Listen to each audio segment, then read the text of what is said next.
Et si on devait comparer de manière globale, pas rentrer dans le détail, mais l'état de la démocratie en France et des médias et cette liberté d'opinion, de pensée par rapport à d'autres pays, comment vous jugeriez-vous l'état de la France finalement? Est-ce que vous vous sentez bien informé, libre, pas libre, orienté, pas orienté, mais en mettant en perspective à d'autres pays, pas genre juste mon petit. La Chine au niveau de l'information, il n'y en a pas vraiment. Et l'information est vraiment très choisie. Moi qui ai encore des amis là en Chine, ils me disent que la Chine apparemment de la France, tout va bien, ils sont déconfinés, la vie est belle, alors que pas du tout. Là en ce moment en Chine, c'est pas la guerre, mais c'est pas fameux, il y a encore des couvre-feux. L'information en Chine, par exemple, elle est pas du tout... J'arrive pas à trouver le mot, mais je pense que représentative. Moi, je pense que la mondialisation et l'obsolescence de notre système éducatif jouent beaucoup dans tous ces biais-là, dans le sens où, normalement, en théorie, dans le contrat social entre l'État, les citoyens et le contre-pouvoir qu'est la presse, l'État forme des citoyens qui sont censés voter en conscience pour un candidat qui est élu du coup, et la presse est là pour informer ou en tout cas couper la désinformation qui peut avoir part d'un côté ou de l'autre. Mais avec du coup un système éducatif qui perd un petit peu en régime, c'est le problème qu'on disait, les jeunes ne sont pas formés à la prise d'information, plus la mondialisation où on est dans un monde multipolaire et tout le monde essaye d'influencer un petit peu sur tout le monde et on a énormément d'ingérence, soit de grands groupes privés, soit de pays qui essayent justement de venir perturber ce rapport de confiance entre la prise de l'information qu'on a et ce qu'on en fait derrière. Je pense que c'est aussi ça la source du problème, bien en amont de tous les sujets qu'on évoque. Personnellement, je viens d'un pays où les médias, je suis égyptienne, du coup tu connais, voilà. C'est vrai que moi, de par mes origines, je viens d'un pays où justement tout ce qui est médias, les informations sont censurées. Un journaliste, par exemple, va pas pouvoir créer un article comme il veut. Il faut qu'il fasse partie de la vie en fait du dirigeant en question du pays. On a la chance ici d'avoir ce débat, parce que juste le fait de débattre, ça peut être bête, mais c'est un luxe. Dans certains pays, on n'a pas cette chance-là. Pour en parler un peu ce côté où vous êtes quand même super dans le doute entre l'association médias et politique, et en même temps, quand c'est fait par certains, vous l'acceptez. C'est intéressant d'avoir votre avis. Est-ce que ça passe mieux parce que c'est McFly et Carlito? McFly et Carlito, pourtant il fait pas autre du tout chose. l'habitude de faire de la politique. C'est plutôt une case en fait que. Ouais, c'est une case. C'est une case plutôt parce que en fait finalement si McFly et Carlito auraient fait la même vidéo mais avec tous les candidats, là on aurait dit que c'est bon, c'est neutre. Mais juste ils l'ont fait avec une seule personne qui est le président de la République qui est de nouveau candidat. Eh bien ça peut porter confusion effectivement, ils font de la politique ou pas. Comment ça s'est fait ce truc avec McFly et Carlito?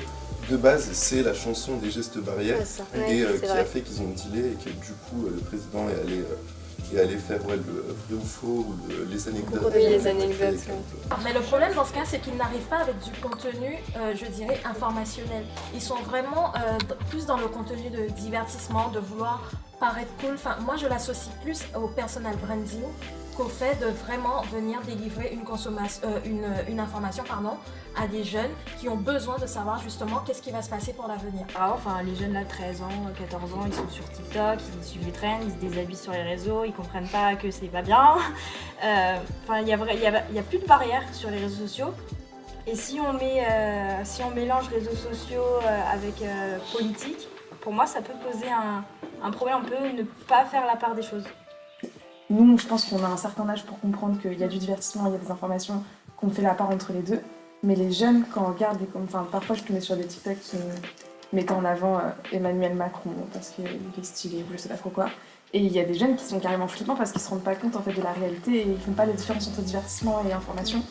Et là-dessus, du coup, le ministre des Transports, lui, il fait le buzz sur absolument tout. Il commence à avoir une communauté de malades.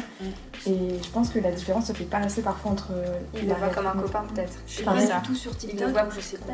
Mais il y a la même chose sur Twitter. C'est très intéressant, mais de toute la sphère d'influence qui régit un petit peu toutes ces personnes qui se lancent dans le récit alternatif. Et on voit au final que c'est plein de petits points sur Twitter, des personnes qui vont être récurrentes, qui vont suivre et qui vont leur proposer un récit alternatif qui va renforcer la défiance envers les institutions ou envers les sources dites fiables d'informations. Et ils vont être totalement, dans ce que je disais, un récit alternatif, en pensant que eux ont la bonne information parce qu'ils s'informent via les bons canaux, et la majorité de la population qui n'est pas formée dès le plus jeune âge à comprendre ces biais psychologiques-là et tous ces préjugés. Moi, je suis pas forcément d'accord avec toi pour le coup, parce que moi, je vais vraiment privilégier tout ce qui est vraiment neutre, vraiment à fond. Moi, ce qui m'intéresse, par exemple, c'est justement le traitement de cette information, et j'aime bien justement aller voir comment est-ce que c'est tourné, comment est-ce que c'est mis en avant. Et j'aime bien justement comparer, et c'est ça qui du coup nous permet de contextualiser, c'est qu'on va avoir des informations qui peuvent être les mêmes, enfin la base est la même, mais ça va être, voilà, il va y avoir des détails où ça va être tourné d'une certaine manière. Et donc c'est justement comme ça qu'on se... Parce qu'après, quand c'est trop factuel aussi, c'est plus difficile, je trouve, de se former l'esprit et de se construire aussi cet avis. Enfin, c'est plus dur. Et je pense que nous, les jeunes, c'est important justement qu'on ait toute cette pluralité d'avis. Ouais. Du coup, dans la neutralité des médias, ce que j'apprécie, c'est que vraiment on nous donne l'information telle qu'elle est et qu'on n'essaye pas de l'enrober d'une forme selon le parti auquel on appartient. C'est vrai que les médias ils sont détenus, on le sait, par des groupes, des milliardaires, et qu'il y a quelques groupes et quelques milliardaires qui ont pour la plupart des médias. Donc oui, on pourrait s'attendre à ce que ces personnes-là ils aient une influence sur la manière dont les journaux ils vont traiter les informations.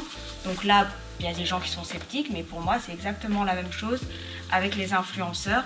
C'est juste que les personnes qui vont influer sur leur manière de traiter l'information, ça va être plus le public et la communauté, au lieu que ce soit les milliardaires ou les grands groupes qui ont les journaux. Est-ce qu'on me donne l'information parce que c'est de l'information factuelle et réelle, ou c'est ce qu'on disait un petit peu sur les lobbies et un petit peu sur le militantisme, ou est-ce qu'on me donne l'information sous cette forme-là parce qu'on a intérêt à me la donner sous cette forme-là?